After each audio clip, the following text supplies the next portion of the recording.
Welcome to True Crime Stories Worldwide. What drives a seemingly ordinary man to transform into a calculating predator, meticulously documenting every moment of his victim's final days? This is the chilling account of one of Turkey's most disturbing criminal cases, a nightmare that unfolded in the quiet forests surrounding Istanbul. Morning mist clung to the trees of Kemerburgaz forest, just beyond Istanbul's urban sprawl. A young woman in her 20s set out for her regular morning jog, unaware that her routine exercise would lead to a discovery that would haunt her forever. As her feet pounded the dirt trail, an unfamiliar scent invaded her nostrils. This wasn't the earthy aroma of damp soil or decomposing leaves. Something deeper, heavier, almost ancient permeated the air, as if death itself had decided to announce its presence. Driven by morbid curiosity, she veered off the path, pushing through thick brush. Then she stopped. Her body went rigid, her breath caught in her throat. Within hours, Turkish police had cordoned the area. Forensic specialists arrived to examine what lay hidden among the dense vegetation. The naked remains of a woman, partially decomposed, positioned deliberately on the forest floor. The body hadn't been buried or concealed, quite the opposite. Whoever brought her here wanted her found. But whose remains were these? How did she end up stripped and abandoned in this remote location? And most disturbing of all, was she the only victim? Stay with us as we unravel this case that shook Turkish society to its core, here on True Crime Stories Worldwide. The investigation team discovered something immediately unsettling. The crime scene was unnaturally clean. No fingerprints, no signs of struggle in the surrounding area, no drag marks suggesting the body had been pulled through the forest. The victim had been transported with care, then placed gently among the undergrowth. According to the medical examiner, death had occurred at least 4 days prior, but the autopsy findings sent shockwaves through the investigative team. The victim's stomach was completely empty. No food, no remnants of any meal, not even liquid. Her body showed evidence of prolonged starvation. Deep grooves encircled her wrists and ankles. Restraints had been applied with force over an extended period, leaving permanent impressions in the flesh. Most disturbingly, the body had been completely drained of blood. The throat was cut, not in a frenzied attack, but with surgical precision. A single, angled incision made with an extremely sharp instrument, likely while the body was positioned to allow complete exsanguination. The victim also bore small scars across her back and legs, superficial wounds inflicted with remarkable precision, as if carved with a scalpel. Even more bizarre, these wounds had been cleaned with alcohol. Remnants of medical gauze and cotton were found on the body's extremities, suggesting someone had attempted to sterilize the corpse post-mortem. The murder scene yielded nothing. No blood, no tools, no debris, no hair, no fabric fibers. It appeared the actual killing had occurred elsewhere, and the body transported here afterward. Approximately 6 feet from the remains, investigators found tire impressions from a 4-wheel drive vehicle uncommon in Istanbul's inner districts. The body carried no identification. Facial features had deteriorated significantly, and fingerprints were illegible due to tissue decomposition. No tattoos or distinctive markings were visible. Only one detail stood out: high-quality dental work, expensive crowns typically installed at private clinics in the city. Investigators began compiling records from private dental practices around the Kemerburgaz district. Istanbul, a massive metropolis containing thousands of clinics and cosmetic centers, presented an enormous challenge. But focusing on neighborhoods closest to the discovery site narrowed the search. Days of methodical investigation yielded nothing. until the digitally reconstructed image of the victim reached a small beauty salon on the edge of a quiet residential area. There, a salon employee went pale and whispered, "I think this is Nasli. She was one of our regular clients." The employee was brought in for questioning. She provided crucial details. Nasli visited the salon weekly, always well-groomed and elegant, typically wearing a silk scarf around her neck and favoring warm colors. She wasn't talkative, but seemed pleasant. During her last visit, she appeared unusually pale and withdrawn. Electronic records confirmed Nasli as a registered client with a local phone number. This led police to a rental apartment lease in her name, located in one of Istanbul's northern neighborhoods. When authorities entered with a court order, they found a laptop and mobile phone. But both devices had been professionally wiped. No messages, no call logs, no personal accounts, not even basic system files. Someone with sophisticated digital knowledge had methodically erased every trace of Nasli's digital existence. The police realized they were dealing with someone who understood how to eliminate evidence, someone who didn't act impulsively but planned meticulously with precision tools. The investigation team contacted Nasli's employer, a mid-sized food distribution company where she worked in sales. Her manager confirmed she had stopped showing up days earlier without notice. No one had received any communication from her. Her colleagues noticed nothing unusual, except for one coworker who had been closest to her at the office. This coworker, visibly affected but not devastated, revealed that Nasli had been somewhat reserved and rarely shared personal details. However, recently she had confided that she'd met a nice young man and entered into a romantic relationship. The colleague knew neither his name nor how to contact him. The information was limited but significant. Someone had suddenly appeared in Nasli's life, potentially the key to everything. Police returned to the seized devices. Despite the data wipe, digital forensics experts attempted recovery using advanced software that goes beyond traditional restoration methods. The attempt was exhausting, but the results were frustrating. The perpetrator had likely used specialized digital concealment tools, typically employed by organized crime networks or professional hackers. The method of data erasure, while preserving the device's basic framework, confirmed the perpetrator was highly sophisticated. Then came the second report. A passerby in the same forest, less than a kilometer from the first discovery site, detected a strange odor emanating from between the trees. He contacted authorities. Within hours, the earth revealed another dark secret. A second female body in the identical position. Same nakedness, same precise throat cutting. Every detail replicated, as if the killer were performing a rehearsed ritual with no improvisation or error. But this time, something new appeared. A small oily substance on the victim's skin, later identified as pure olive oil. The second body was fresher. The medical examiner estimated death had occurred within the past 24 hours. Same neck wound, same suspension marks indicating hanging by the feet, same pattern of blood drainage, identical deep ligature marks on the extremities. But this time, investigators noticed a distinct contusion on the back of the head, indicating a powerful blow had preceded the throat cutting.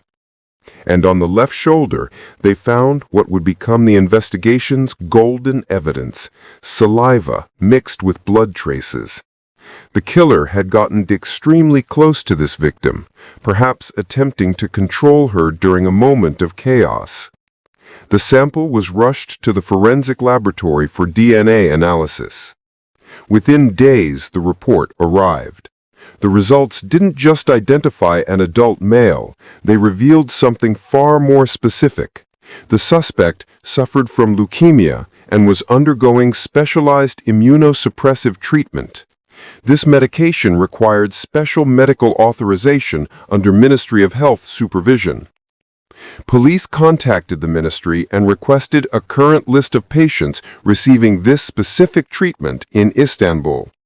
The list contained only 25 individuals. Of these, only 12 were adult males.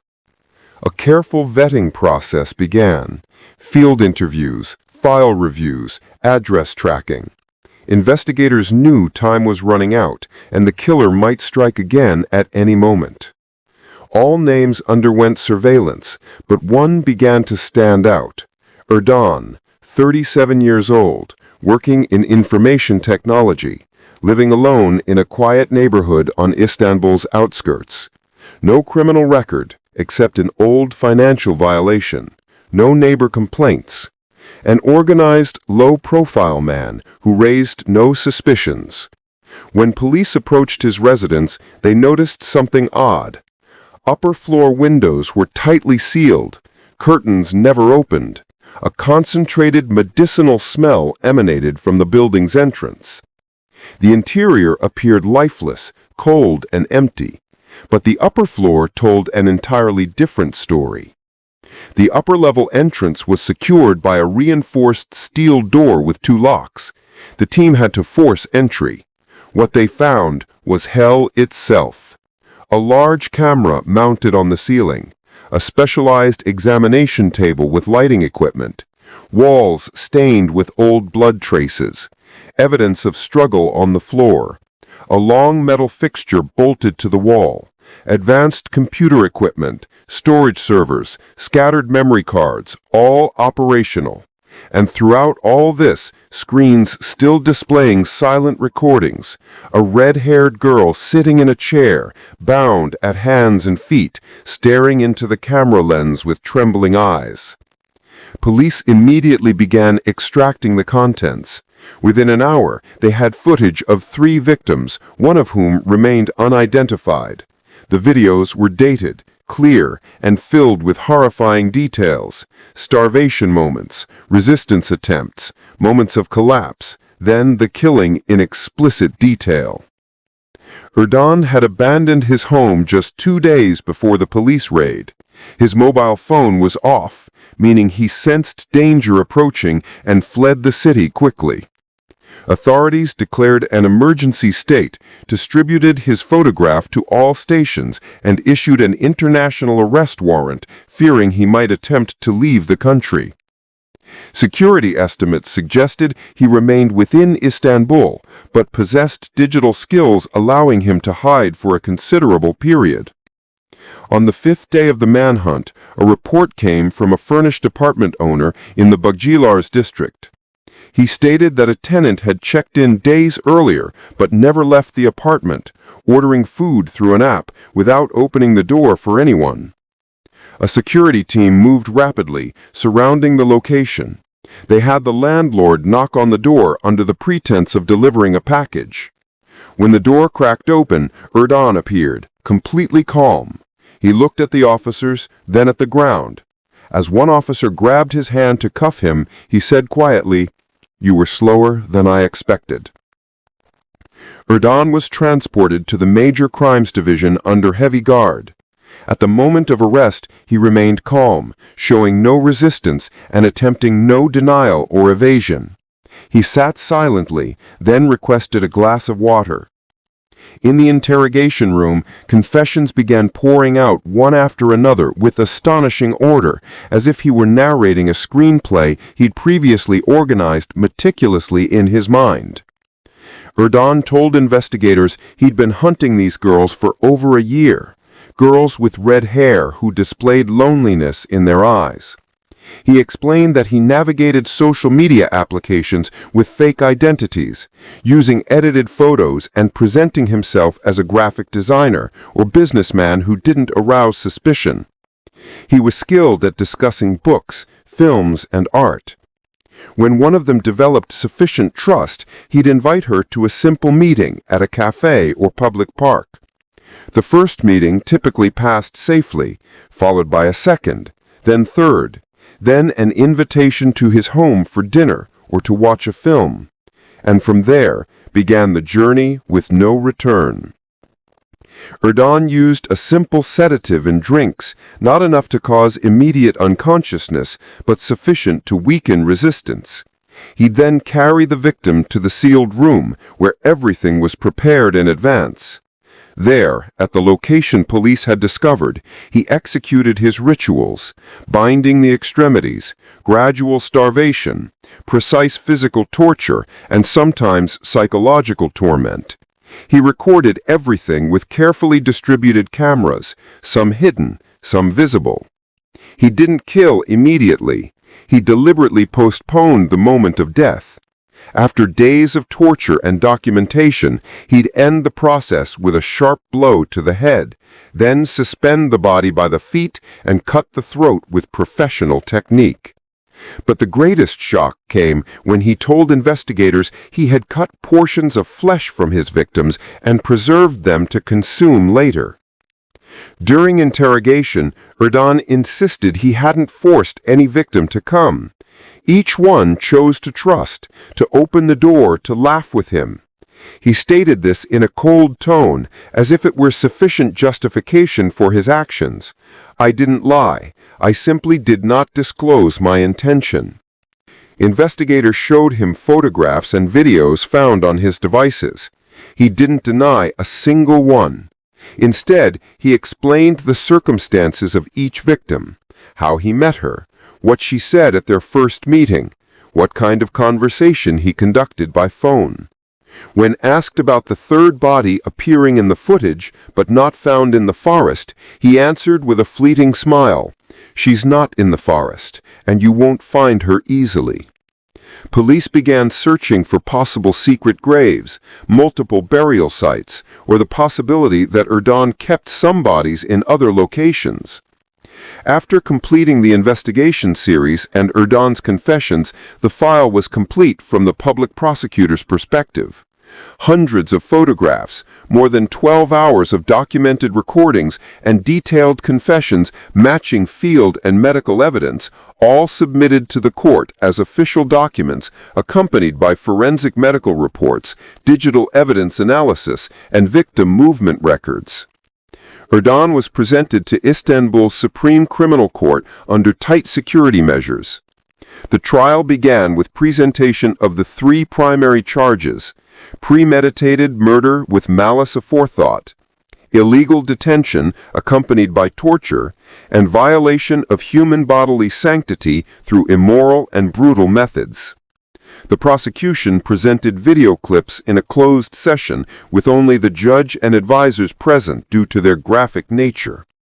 Then came investigator testimony one after another, presenting the timeline of crimes, locations where bodies were found, methods of killing, victim specifications, plus digital evidence extracted from his devices, and even the professional deletion technique he used to erase victim data from their homes after death.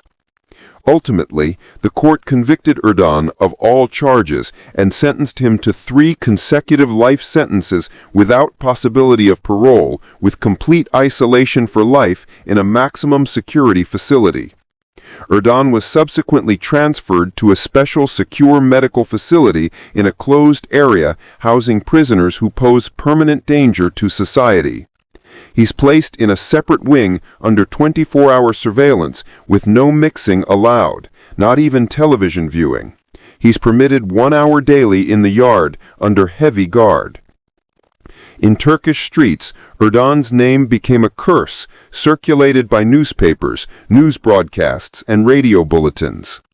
Headlines described him as the Shadow Butcher and the Butcher of Istanbul, and the killer who documented everything. People were shocked not just by what he did, but by how he managed to live among them for an entire year, smiling in their faces, moving freely without anyone noticing. Erdoğan's case wasn't merely an ordinary crime story, it was an urban nightmare of the kind that shatters the illusion of safety. A man with no criminal record, no criminal past, wearing medical glasses, holding a university degree, skilled at discussing books and art, revealed to be secretly manufacturing systematic death behind soundproofed walls. This has been True Crime Stories Worldwide.